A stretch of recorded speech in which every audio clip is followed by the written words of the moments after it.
Hi, I'm Jamey from Stonemaier Games, and today I'm going to talk about my favorite mechanism in the version of Magic the Gathering called Commander. You probably know this. If you know Magic, then you probably know Commander all that pretty well. I've never played Commander until very recently. The way I play Magic generally is that I draft. Whenever a new set comes out, I host a draft. We do a draft, and that's it for that set. And so it was really fun to try Commander. This is a new format to me.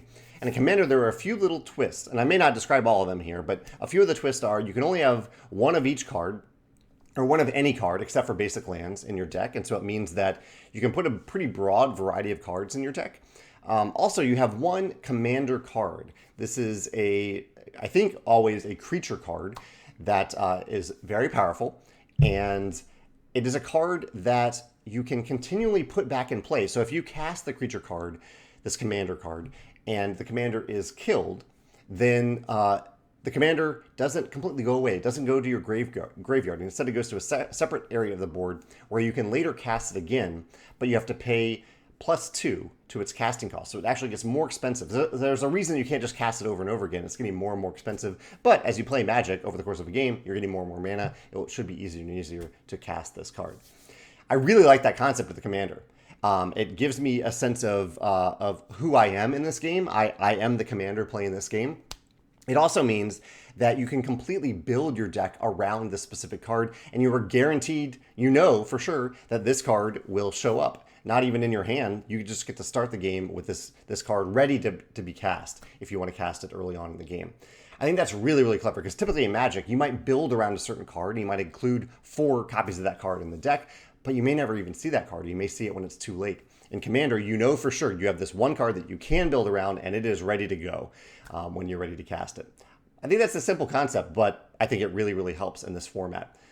Also, one other thing that I really appreciate about Commander is that because you can only put one of any card in the deck, a lot of the cards you put in the deck can be very powerful. You can put a variety of thematic cards, thematic or combo-tastic tied to your commander cards in the deck that aren't particularly powerful on their own, but you could just put a ton of powerful cards in the deck.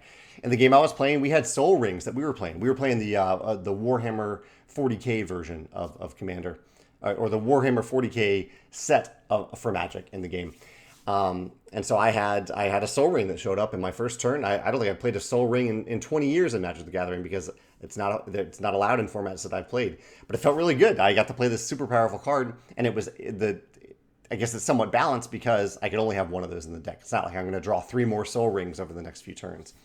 So I really like those concepts. The idea that you have this commander that will definitely hit the table, perhaps multiple times, that you'll only have one of each card in your deck, and that each of those cards can potentially be very powerful cards because of that limitation.